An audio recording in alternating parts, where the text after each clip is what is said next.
For me, horror games are like that one friend who terrifies you on purpose but somehow remains your absolute favorite. They jump out, scream nonsense in your face, ruin your heartbeat, and you still invite them over because the chaos is weirdly entertaining. So today, we are diving into 30 horror games that are pure nightmares, but you'll absolutely love it.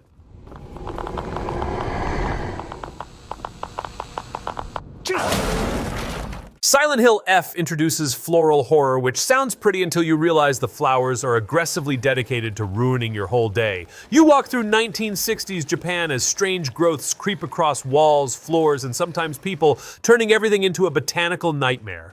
The atmosphere feels dreamlike and rotten at the same time, and every character speaks with the energy of someone hiding terrible secrets. The monsters bloom into horrifying shapes that look like cursed garden projects. The story sinks into your brain like unsettling poetry, and the final scenes linger long after the screen goes dark.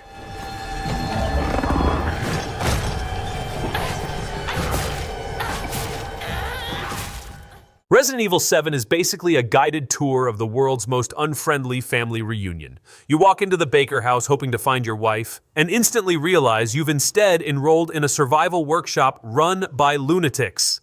Every corner feels like it's waiting to punch your soul, and the Baker family barges into rooms like they're auditioning for the role of most chaotic relatives ever. The house creaks like it's gossiping about you. The molded creatures ooze around like melted nightmares, and you spend half the game wondering how many locked doors one property is legally allowed to have. Yet the horror hits so perfectly that you keep tiptoeing forward like a curious raccoon. Stay the fuck out!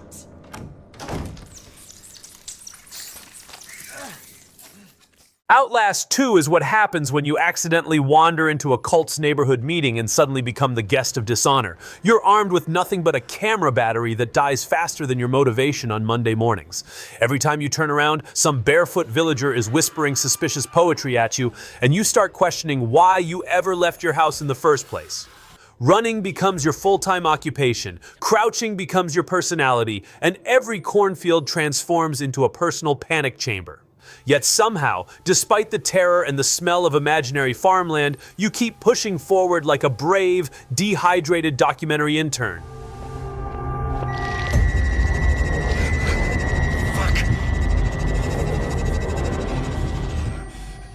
Blair Witch is basically a forest simulator where the trees hate you, the darkness judges you, and your dog is the only being in the world with emotional stability. You spend half the game trying to figure out where you are, the other half apologizing to Bullet for dragging him into this chaos. The woods feel alive, and not in the cute Disney musical sense, more like they're waiting for you to trip so they can laugh silently. Every stick crack makes you reconsider your decisions, and your radio constantly sounds like it's picking up messages from confused woodland spirits. Still, the atmosphere hooks you so hard that you willingly continue wandering like a lost tourist without GPS.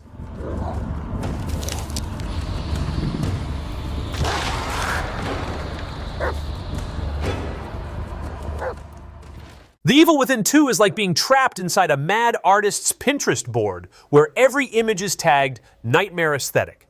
You're trying to rescue your daughter, but the world insists on throwing mutant photography projects, haunted suburbs, and extremely dramatic villains at you. The enemies look like they all crawled out of a late-night stress dream, and half the time you're not sure whether to run, hide, or politely ask them to chill. The town of Union absolutely refuses to stay still. Rooms shift, corridors stretch, and every shadow seems personally offended by your presence. Yet somehow, the chaos becomes strangely comforting, as long as you don't stare at Stefano's creations for too long.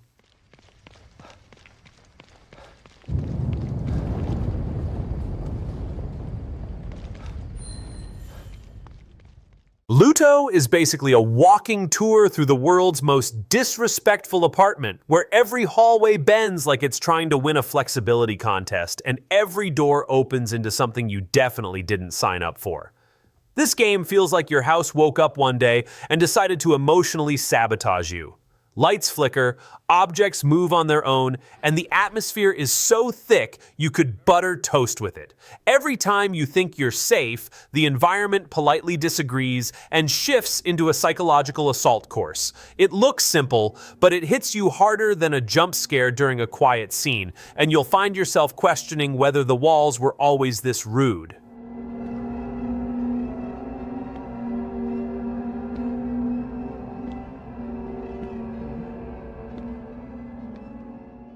Alien Isolation is a masterclass in learning how quietly you can breathe before an apex predator decides your lunch. You spend most of the game crouching under desks like a terrified office intern avoiding responsibilities. The xenomorph has the confidence of someone who's never lost a game of hide and seek in its life. It strolls around the station as if it pays rent. Every door hiss, vent rattle, and footstep turns your soul into a helium balloon ready to ascend. And just when you think you've fooled it, it pops out of a ceiling vent like it's been waiting for the perfect comedic moment.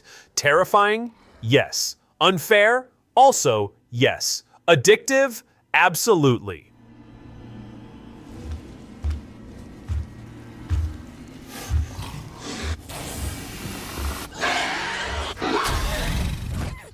Silent Hill 2 Remake feels like someone took all your emotional baggage, sprinkled fog on it, and sent it wandering around town to chase you. James walks through Silent Hill like a man who definitely did not read the fine print before entering. The fog is so thick it could qualify as a solid object, and every creature looks like it crawled straight out of a therapist's worst-case scenario notebook. The hotel, apartments, and streets all behave like they're in a competition to see which location can traumatize you fastest. And Pyramid Head? He shows up with the confidence of someone who already knows you're not mentally prepared for whatever he's planning.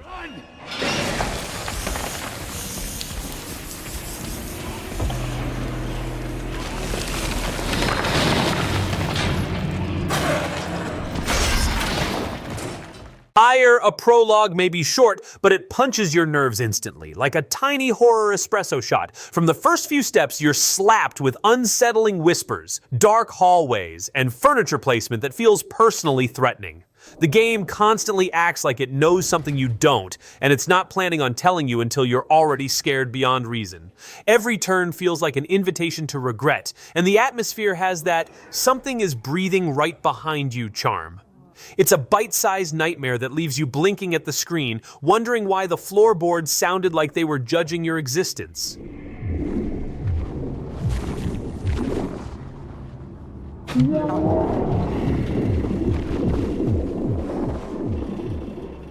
A Quiet Place. The road ahead teaches you how loud you actually are as a human being, and the answer is way too loud for survival. Every movement feels like a full musical performance, and every dropped object might as well be a stadium concert.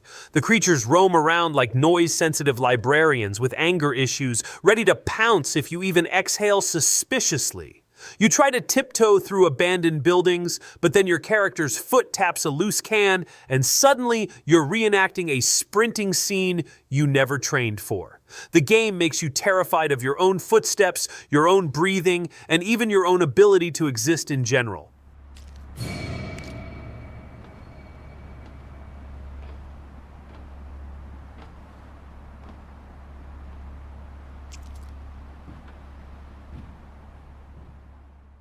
Visage is what would happen if your house decided it was tired of being normal and started cosplaying as a haunted funhouse with emotional issues. Every room changes behind your back like it's trying to gaslight you into doubting physics. Shadows linger too long, lights flicker with disrespect, and every family photo feels like it's silently judging you. You spend half the game holding a candle like a medieval villager begging the darkness for mercy, and the ghosts? They appear with absolutely zero manners, acting like tenants who forgot their move-out date and refuse to leave. It's psychological punishment wrapped in brilliant, unsettling design.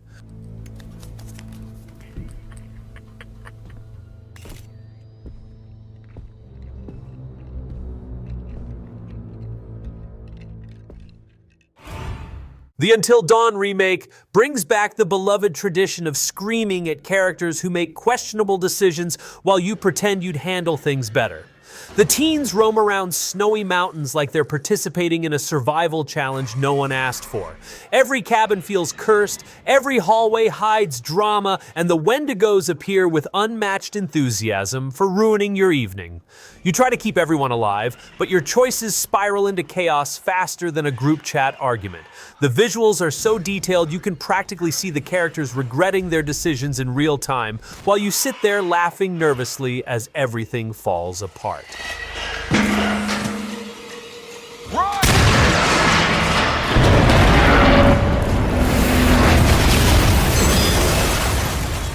Dead Space Remake takes the original Nightmare and gives it a shiny new coat of terror. You, as Isaac, wander through the Ishimura like a stressed engineer who did not clock in for dismemberment duty.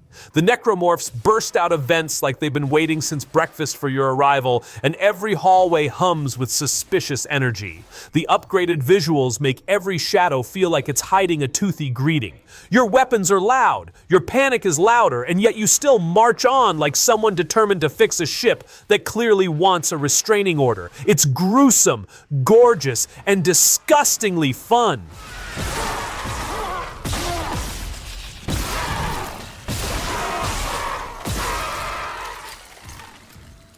Alone in the Dark drops you into a Southern Gothic fever dream where everyone talks in riddles and every room seems offended by your existence. You wander through a mansion that behaves like it's hosting a supernatural talent show with ghosts, puzzles, and unsettling whispers competing for attention. Your characters, Edward and Emily, try to act calm, even though the wallpaper alone looks like it wants to bite them.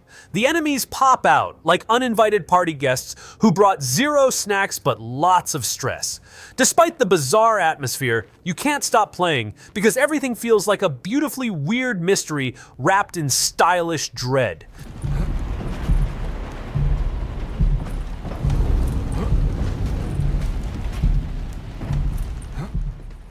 Amnesia the Bunker is basically one long panic attack set in a dim, echoing World War I shelter that absolutely does not want you there. You're given a flashlight that sounds like a broken toy, a generator that dies at the worst moments, and a giant monster with the patience of a disappointed parent. Every noise becomes a personal attack. The corridors stretch endlessly, rats sprint around like judgmental audience members, and you keep hoping the monster has other hobbies besides tracking you.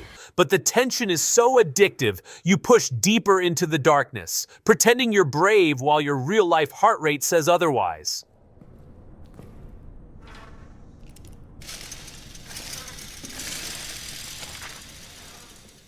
Bramble, the Mountain King, looks like a sweet fairy tale until it body slams you with the most disturbing folklore you've ever seen. You play as a tiny kid wandering through a world where every creature is either adorable or nightmare material. One moment you're admiring a woodland scene, the next you're dodging something that looks like it escaped from a cursed bedtime story. The environments are gorgeous but behave like they're plotting against you. Every boss feels like a moral lesson wrapped in terror. You spend the entire journey torn between awe and emotional damage, and somehow it's delightful.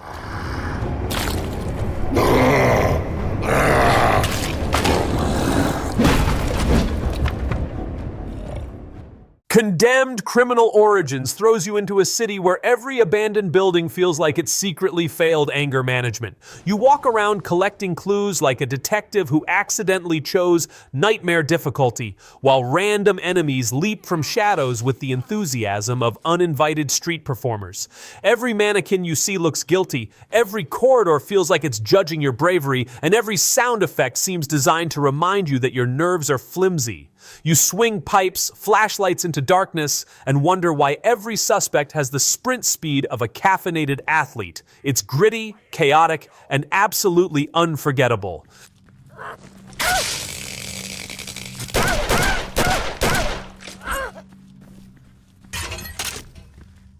Cronos The New Dawn plays like a survival horror adventure, where the world woke up and decided to be aggressively mysterious. You wander through eerie landscapes that look stunning, but behave like they're plotting something.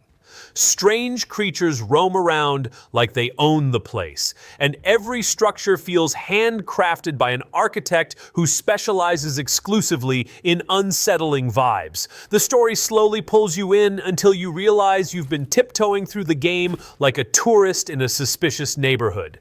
Every discovery brings equal amounts of wonder and mild panic, but the atmosphere is so good you keep going just to see what new weirdness appears next.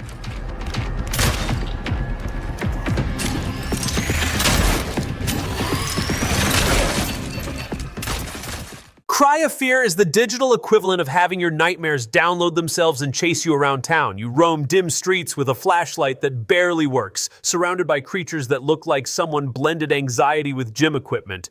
The disturbing characters pop up with zero warning, as if they were waiting behind each corner specifically to ruin your evening. The game's atmosphere is thick enough to slice, and yet you push through each cramped alley like an exhausted courier delivering packages of pure terror.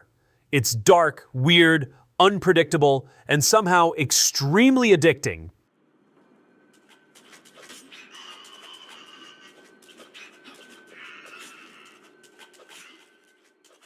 Fatal Frame 4 is the only game brave enough to ask, what if ghosts hated being photographed but you kept taking pictures anyway? You explore an island filled with spirits who clearly did not appreciate their final moments, and every hallway looks ready to file a complaint. Your camera becomes your best friend and your worst burden. Every time you lift it, something unpleasant decides to photobomb you with hostile intentions. The sound design whispers right into your nerves, and the eerie environments behave like they're daring you to proceed. It's chilling, beautiful, and wonderfully stressful.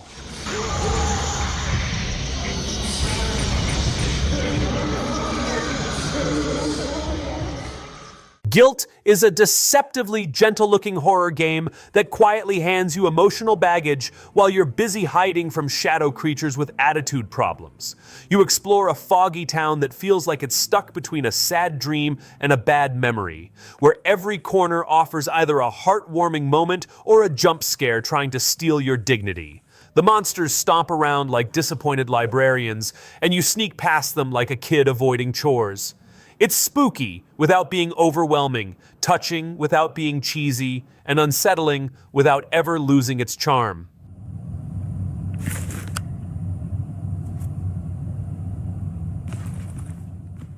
Layers of Fear feels like you're trapped inside an artist's meltdown, wandering through a mansion that changes its layout more often than you change your mind about dinner. Every time you turn around, the furniture has rearranged itself like it's trying to win an award for most dramatic. Paintings glare at you, doors vanish behind you, and hallways stretch into infinity as if the house itself is tired of your presence. The painter's descent into madness becomes your personal sightseeing tour, and the jump scares swing at you with the elegance of a drunk ballerina. Somehow, between the shifting floors and the whispering portraits, you can't stop going deeper.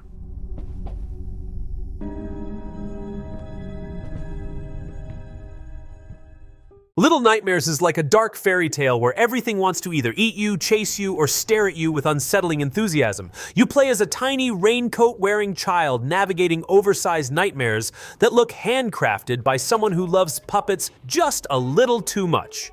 Every monster moves with a wobbling charm that is equal parts creepy and weirdly funny, and the world constantly feels like it's judging your small size. You're crawling through vents, dodging giant hands, and questioning whether the floor itself is plotting against you. It's disturbing, adorable, and deeply chaotic in the best way.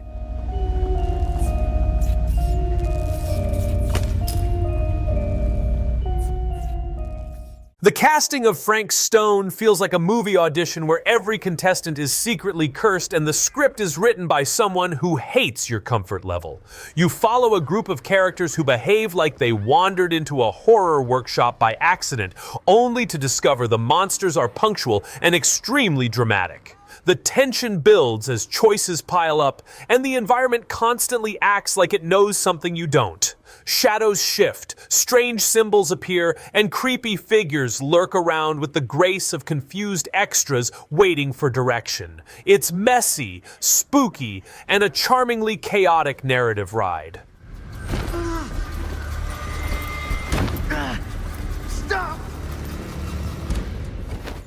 The medium is like playing two horror games at once because one world wasn't stressful enough. You jump between realities while a giant, unsettling creature whispers threats with the enthusiasm of someone who's been waiting days to ruin your peace. Marianne explores abandoned resorts and spirit realms that each look like they were decorated by artists competing to unsettle you. Every puzzle feels like it's judging your problem-solving skills, and every corridor echoes like it knows your secrets. The game's dual-world mechanic keeps you constantly alert, and the atmosphere wraps around you like spooky bubble wrap. Is that your name? I mean, you seem pretty cheerful to me.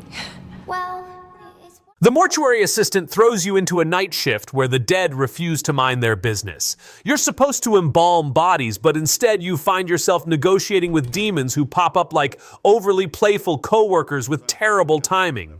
The lights flicker, the hallways whisper, and the corpses sometimes decide to take scenic detours across the room. Your tools never stay where you left them, and the environment behaves like it's trying to nudge you toward panic. Every shift feels like an unpredictable prank session hosted by ghosts with questionable humor. Despite the torment, you keep going, pretending professionalism while sweating endlessly. Come over here. Come over here. The Quarry feels like a summer camp designed by someone who clearly misunderstood the meaning of fun outdoors activity. You control a group of teenagers who make decisions with the confidence of people who have never seen a horror movie in their lives. Every cabin hides suspicious shadows, every forest path looks like it's waiting to make you regret exploring, and every creature lurking around behaves like it's on a strict schedule to interrupt your peace. You try to keep everyone alive, but your choices spiral into chaos so quickly you start laughing through the fear. It's messy, dramatic, spooky, and accidentally hilarious.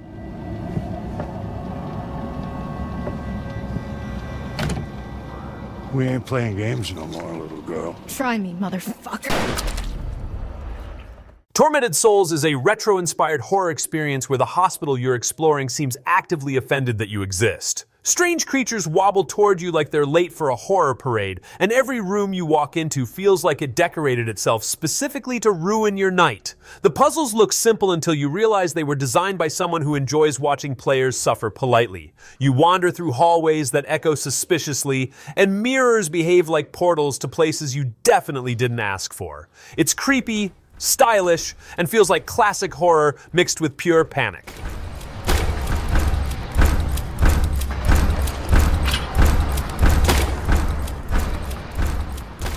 Alan Wake 2 is a swirling tornado of mystery, surreal moments, and monsters that appear with the dramatic flair of divas making a grand entrance. You bounce between realities that act like they're competing for most confusing environment, while Alan and Saga try to solve mysteries that refuse to stay solved. Shadows twist into shapes that definitely weren't in the script, and the game's atmosphere wraps around you like a mischievous fog with trust issues. One minute you're analyzing clues, the next you're staring at a scene that feels like the universe is pranking you. It's bold, eerie, and delightfully chaotic.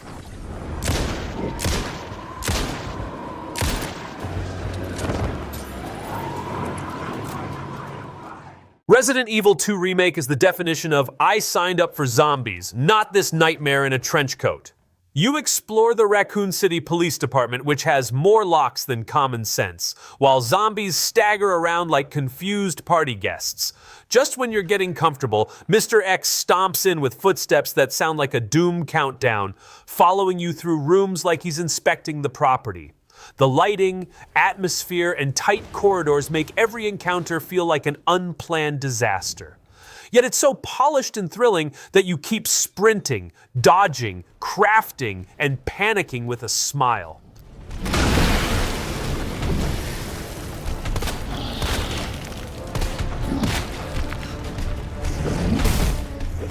And there you have it. 30 horror games that scared the stuffing out of me, haunted my dreams, and somehow made me come back for more like a glutton for punishment. If you've ever screamed at a shadow, panicked over a floorboard, or debated whether your cat was secretly plotting against you, you know exactly what I mean. These games remind us that terror can be fun, chaos can be addictive, and sometimes the best memories come with heart palpitations and slightly damp palms. So hit like, subscribe, and share which nightmare you'd willingly or unwillingly dive into next. Thanks for watching. See you in the next one.